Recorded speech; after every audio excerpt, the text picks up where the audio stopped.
BCCI চায় ধোনি যেন 50 বছর পর্যন্ত আইপিএল খেলে। বিসিসিআই মহেন্দ্র সিং ধোনির জন্য নাকি আইপিএলের নতুন রুলস আনছে।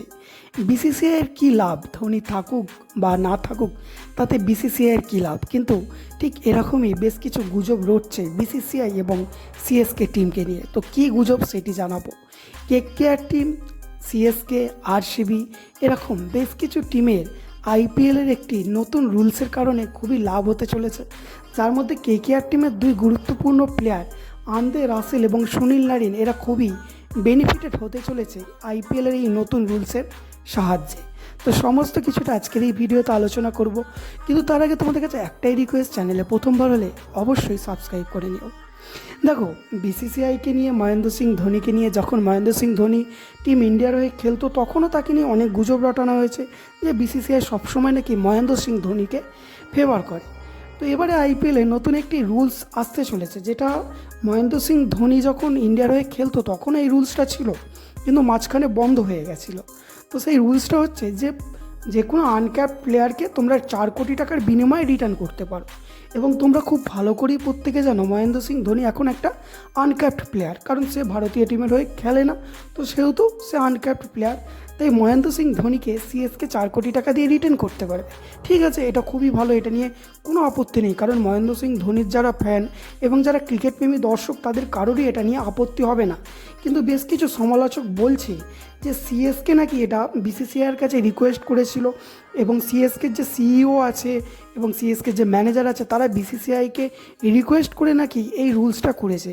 যদি এরকমই করা যেত তাহলে তো আইপিএলে 10টা ম্যানেজমেন্ট মিলে বিসিসিআইকে বলেছিল যাতে 6 থেকে 8টি প্লেয়ারকে রিটার্ন করা যায়, তাহলে কি 8টি প্লেয়ারকে রিটার্ন করার পারমিশন বিসিসিআই দিয়েছে? একেবারেই দেয়নি।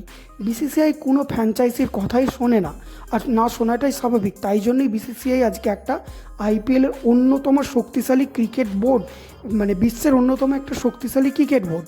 তো সেক্ষেত্রে সিএসকের ম্যানেজমেন্ট এবং সিএসকে সিইওকে প্রশ্ন করা হয়েছিল যে আপনারা কি বিসিসিআইকে রিকোয়েস্ট করেছিলেন যে ওল্ড প্লেয়ার বা আনক্যাপ প্লেয়ারদের জন্য 4 কোটি টাকার রিটেনের পদ্ধতিটা চালু করার জন্য? তো সেক্ষেত্রে তারা সম্পূর্ণ না বলে দেয়, এবং বিসিসিআইয়ের তরফ থেকেও এরকম কোনো আপডেট পাওয়া যায়নি।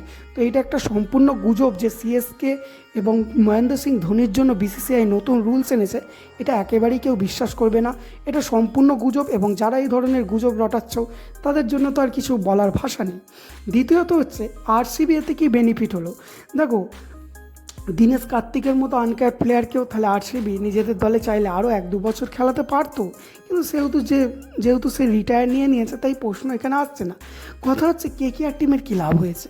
কেকেআর টিমের দুই প্লেয়ার আছে আন্দ্রে রাসেল, সুনীল নারিন, যার মধ্যে সুনীল নারিন এখন আনক্যাপড প্লেয়ার, কারণ সে আর দেশের জন্য খেলেনি, রিটায়ার নিয়ে নিয়েছে। তো সুনীল নারির বর্তমান দাম আছে 6 কোটি টাকা। তো সেক্ষেত্রে কেকেআর টিম কিন্তু বেনিফিট হয়েছে। কেকেআর টিম চাইলে সুনীল নারিনকে 4 কোটি টাকা দিয়ে রিটার্ন করতে পারে, এটা বিসিসিআই রুলস অনুযায়ী। হ্যাঁ, হতে পারে তাকে টেবিলের নিচে দিয়ে কিছু টাকা দেওয়া হতে পারে, কারণ না হলে সে হয়তো খেলবে না, কারণ সুনীল নারিন এখন যথেষ্ট বড় মাপের প্লেয়ার, একজন ওপেনার, একজন অলরাউন্ডার, একজন চূড়ান্ত ফর্মের বোলার। তো সুনীল নারিন কখনোই খেলবে না 4 কোটি টাকার বিনিময়ে। তো যাই হোক, টেবিলের নিচে দিয়ে কাকে কত টাকা দিয়ে কেনা হলো সেটা কথা নয়, যদিও সেটি একটি বেআইনি ব্যাপার। কিন্তু আন্দ্রে রাসেলের কথা যদি বলা যায়, বর্তমানে তার 36 বছর বয়স হয়েছে, খুব জোর সে আর 1 থেকে 2 বছর খেলবে। আর এমনিতেও ওয়েস্ট ইন্ডিজের প্লেয়াররা বোর্ডের সাথে খুব একটা ভালো বন্ডিং নেই, তাই তারা খেলতে চায় না দেশের হয়ে। তো সেক্ষেত্রে আন্দ্রে রাসেলের এখন বর্তমান যেটা প্রাইস আছে সম্ভবত 12 থেকে 16 কোটি টাকার মধ্যে, এক্স্যাক্ট অ্যামাউন্টটা মনে নেই। তো সেক্ষেত্রে এখানেও কেকেআর টিম কিন্তু বেনিফিট হবে। কেকেআর টিম তাকেও আনক্যাপড প্লেয়ার হিসাবে যখন 4 কোটি টাকাতে রিটেন করবে, সেক্ষেত্রে কিন্তু কেকেআর টিম বেনিফিট হবে। এবার কথা হচ্ছে যে ওভারঅল কী বেনিফিট হবে এই সমস্ত ফ্র্যাঞ্চাইজিগুলো। দেখো, এরা লোক দেখানো 4 কোটি টাকা দিয়ে যে কোনো প্লেয়ারকে রিটেন করবে। যেরকম মহেন্দ্র সিং ধোনিকে সিএসকে হয়তো লোক দেখানো 4 কোটি টাকা দিয়ে রিটেন করবে, কিন্তু তার দাম 12 কোটি টাকা। আন্দ্রে রাসেল, সুনীল নারিনকেও যখন আন্দ্রে রাসেল আনক্যাপড হয়ে যাবে তাকেও 4 কোটি 5 কোটি দিয়ে রিটেন করবে, সুনীল নারিনকেও 4 কোটি 5 কোটি দিয়ে রিটেন করবে। এতে করে কী হবে, ফ্র্যাঞ্চাইজিগুলো অফিসিয়ালভাবে অকশনে অনেক বেশি অ্যামাউন্টের টাকা নিয়ে অকশনে যেতে পারবে, এবং সেখান থেকেও বেশ কিছু ভালো প্লেয়ারকে কিনতে পারবে। তো ওভারঅল বেনিফিট এইটাই, কারণ ফ্র্যাঞ্চাইজিদের কাছে পয়সার অভাব নেই, তারা চাইলে 4 কোটি লোক দেখানো দিতেই পারে, টেবিলের নিচে দিয়ে 10 কোটি দিতে পারে, সেটা সম্পূর্ণ তাদের ব্যাপার। তো এই রুলসটা সত্যি খুবই ভালো।